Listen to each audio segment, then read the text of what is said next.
अरे बहू रानी तो सारा सारा दिन कमरे में बंद रहती है, कोई काम भी नहीं। मैं तो बोर हो जाती हूँ, क्या करूँ।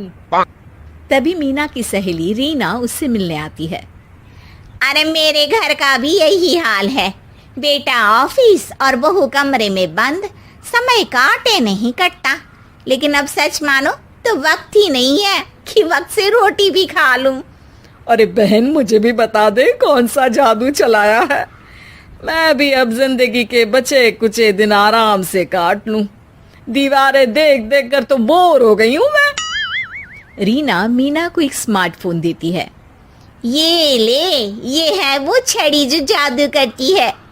इसमें मैंने तेरा फेसबुक अकाउंट भी बनाया है, एंजल प्रिया के नाम से। बस अब यहाँ दोस्त बना और सबसे बातें कर। सास को पहले तो उतना समझ नहीं आता है, लेकिन धीरे धीरे वो उसकी आदत डाल लेती है। माँ जी जल्दी से खाना खा लीजिए, मुझे थोड़ा काम है। अरे तू जा, मैं खा लूंगी, अभी वक्त नहीं है। और सासू माँ मोबाइल में मुंह गड़ाए जवाब दे देती है। बहू समझ ही नहीं पाती और वहां से कमरे में चली जाती है। अचानक सास को किसी प्यारी पिंकी की फ्रेंड रिक्वेस्ट आती है। अरे वाह, ये तो कोई प्यारी सी लड़की लगती है, बात करती हूँ। सास फ्रेंड रिक्वेस्ट अपनाकर बात करने लगती है। अब क्या था, सास सारा दिन उस सहेली से बात करती, अपनी कहती, उसकी सुनती। एक दिन सास फोन पर ही सरगड़ाए, अरे बहू, जरा मंदिर के लिए थाली सजा दे, आज कीर्तन है।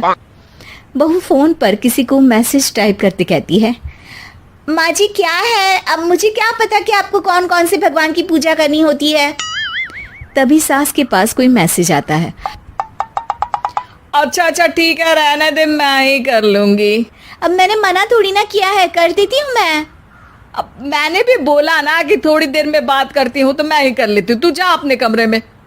बहू वहां से चली जाती है। सास मंदिर पहुंचती है और मंदिर की सीढ़ियों पर बैठकर सास फोन पर लिखती है, अरे मेरी बहू सारा दिन अपने कमरे में बैठी रहती है। वहां से रिप्लाई आता है, मैं आपकी बहू को तो जानती नहीं हूँ, लेकिन हाँ एक बात है, हो सकता है आपने उसे ताने दिए होंगे या फिर उसका दिल दुखाया होगा। ऐसा करने पर बहुओं का मन ससुराल से हट जाता है। याद रखिए, बहू और बेटी में फर्क होता है।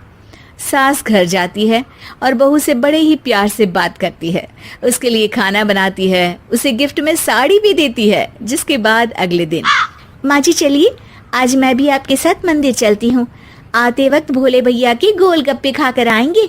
अरे हाँ बहू, ये तो अच्छा है, चलो।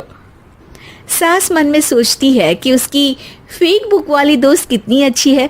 उसके समझाने से उसे उसकी बहू वापस मिल गई।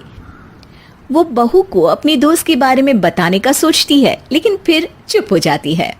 बहू फोन पर टाइप करती है, मेरी सास मुझे नौकरानी समझती है, एक गिलास पानी तक खुद नहीं लेती। मन तो करता है कि बोल दूं, मैं बहू हूँ, कोई नौकरानी नहीं। वहां से रिप्लाई आता है, देखो तुम्हारी सास को तो मैं भी नहीं जानती, लेकिन वो बुजुर्ग होंगी। पूरा जीवन उन्होंने घर गृहस्थी चूल्हा चौका में निकाल दिया।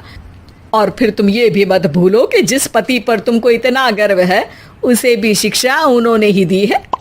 तो जिसने तुम्हें इतना दिया, क्या तुम उनकी थोड़ी सी सेवा नहीं कर सकती।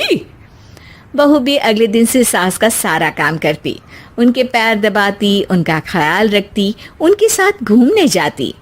एक दिन सास, बहू ये लो मेरा हीरे का हार। पहले तो सोचा था कि अपनी बेटी को दूंगी, लेकिन आज जब मेरे हाथ पैर में दर्द था तो तुम मेरा साथ दे रही थी। समय पर खाना पानी देकर तुमने ही मेरा बुढ़ापे में साथ दिया। उसके हिस्से का बहुत कुछ मैं उसे दे चुकी हूँ, लेकिन ये अब तेरा। बहू तो ये देखकर खुशी से उछली जाती है।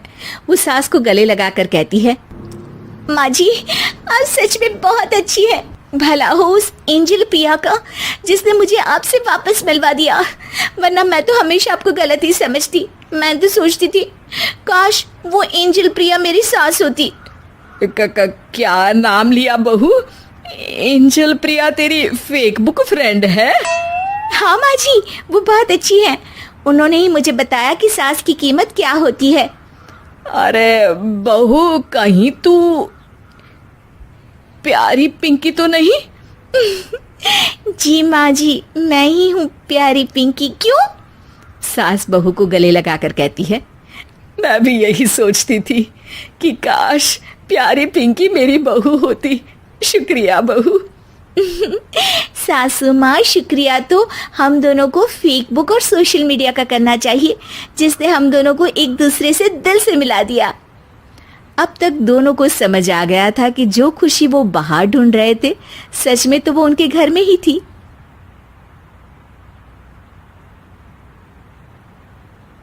और भी मजेदार और नैतिक हिंदी कहानियों के लिए कृपया हमारे चैनल को लाइक, शेयर और सब्सक्राइब करें।